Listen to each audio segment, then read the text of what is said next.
do que obedecer a sua lei e desobedecer a lei divina. Então aí ela é morta por isso. Entendi. Certo? Esse é um ponto. O exemplo que eu estava dando do Sócrates é mais ou menos a mesma coisa. Mas eu não entendi o que isso tem a ver com... Calma. O exemplo do Sócrates é mais ou menos o mesmo. Então ele fala o seguinte, olha, eu tô preso, os caras tentam fazer ele fugir, ele recebe uma visita, tem um diálogo do Platão chamado Criton, em que ele recebe a visita de um dos discípulos, eles falam, Sócrates, é o seguinte, foge. Foge porque é o seguinte, você é inocente. Eles te prenderam, eles vão matar você aqui. Mas você é inocente, a gente já tem contato lá na outra cidade, a gente pega você, bota você no barco de madrugada e você vai embora. Ele fala, eu não vou. Eu não vou, sabe por quê? Porque eu sei que as leis, elas têm um valor que estão acima daquilo que eu posso controlar. Então assim, se as leis estão sendo usadas como um instrumento de injustiça, eu vou sofrer essa injustiça. Bom, mas eu não vou desobedecer às leis. Não tem... E aí ele calma. Não temos escolha.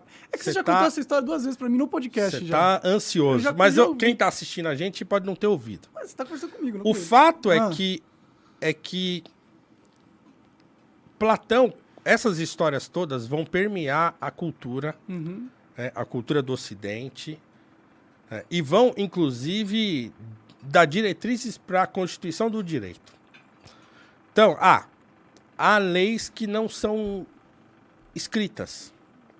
Então, tem-se, dentro da cultura no Ocidente e fora também, de que existe uma coisa chamada moralidade ou leis que não são exatamente escritas e que a gente obedece porque a gente sabe que isso aí vem de geração em geração, todo mundo sempre obedeceu, e que tem uma certa ordem nas coisas para além daquilo que está escrito. Então, até o momento... é isso.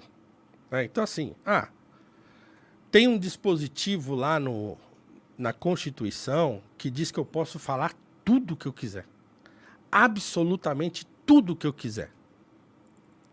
Mas existe um dispositivo em você que deveria te dizer assim, tá, você pode falar tudo o que você quiser.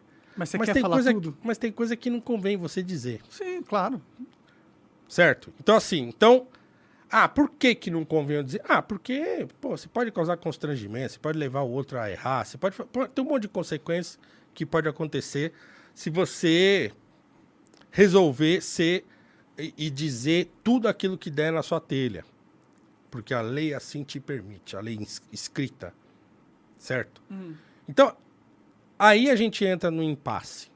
Então, e aí a gente entra naquele assunto que a gente conversou lá no Petri. Tem um problema acontecendo atualmente, o judiciário está excedendo no seu poder e está censurando as pessoas. Sim, tem. Tem um problema. É grave? É grave. Mas, de novo, esse não é o começo do problema. E a situação do Brasil não é uma situação de normalidade. Então não adianta eu tentar tratar como uma situação de normalidade, é uma coisa que não é normal. E não é normal em nenhuma instância. Não é só no STF. Por isso que eu estou insistindo que tem muita gente culpada nesse troço todo. Tudo bem, eu entendo os seus pontos, cara. E, claro, tem um começo, tem toda uma história do porquê a gente chegou no patamar que a gente chegou. É que, pra mim, agora é mais importante a gente resolver esse problema. Sim, é mais importante. Do que pensar em quem é o culpado ou em pensar em quem... como começou. Agora a gente tem uma puta crise institucional nas nossas mãos e tá correndo o risco da democracia. Na minha visão, a democracia já acabou. Tudo bem. Na minha visão, já acabou. A gente não vive numa democracia mais, assim. Seria mentira eu falar que o Brasil é uma democracia. Porque numa democracia, você tem direito de contestar o processo democrático em si. Uma democracia que você não tem esse direito, não, é uma democracia. É igual a Rússia, que foi lá, implementou o plebiscito nas regiões ucranianas, e você ou votava sim, ou você levava um tiro. E isso não é democracia. E lá você também não pode criticar e falar, eu acho que é fraudado. Você falar isso lá, você morre. E os caras estão importando essa estratégia e transformando o Brasil numa Rússia. Então, eu estou muito, muito preocupado com isso. E eu acho que a gente tem que, primeiro, acordar as pessoas, porque eu sei que você não apoia a censura, mas eu conversei com o Arthur ontem e ele não pareceu entender a magnitude do problema. Entendeu? E então isso me mostra que a sociedade não acordou para a magnitude do problema. Você reconhece como grave, mas a maioria das pessoas acha que é pouca coisa, é coisinha. Elas não entendem as ramificações que isso podem ter na vida delas no futuro, em breve período de tempo. Entendeu? Não, eu entendo a gravidade da situação e eu acho até que o Arthur também entende. Eu acho que ele também entende. E aí é o seguinte, aí a pergunta é a seguinte, tá bom, beleza. Como é que resolve isso? Então, em teoria era o Senado que era para fazer, entendeu? Mas se a gente não consegue nem convencer a população de se irritar com isso, de se indignar com isso, como que eu vou convencer os senadores a fazer alguma coisa disso? Você acha que é o Senado que vai resolver esse troço? Olha os caras que estão lá. Institucionalmente falando, né? Obviamente que eu não acho que é uma probabilidade que isso aconteça. Mas se a gente for seguir o caminho lógico de qual seria a solução institucional para o problema, seria o Senado impeachment os ministros. Numa situação de normalidade, esse seria o caminho. Então, vamos trazer para a normalidade, né? Ah, bom, agora a gente... Aí eu concordo. Mas meu objetivo é trazer esse. para a normalidade? Aí tá bom, tudo bem. Então, o que é trazer para a normalidade? Colocar um freio no STF. No meu momento é esse. Pô, Monark. O Bolsonaro já perdeu. Se esse era um problema, a gente já resolveu ele. Tá, mas assim, por que você acha que o problema que está acontecendo no país hoje, se a gente impeachment os ministros do STF, colocar outros... Quantos caras são?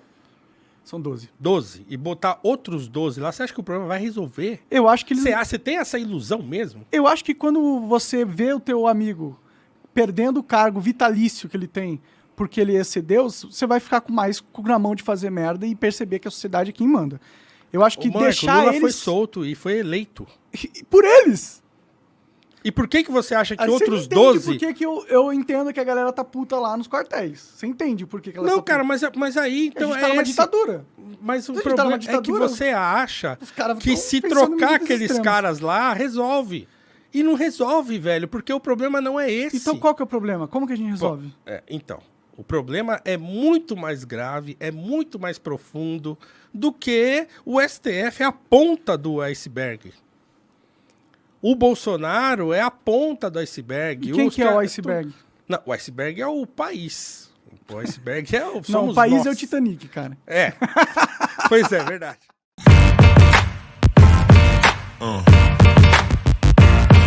Yeah.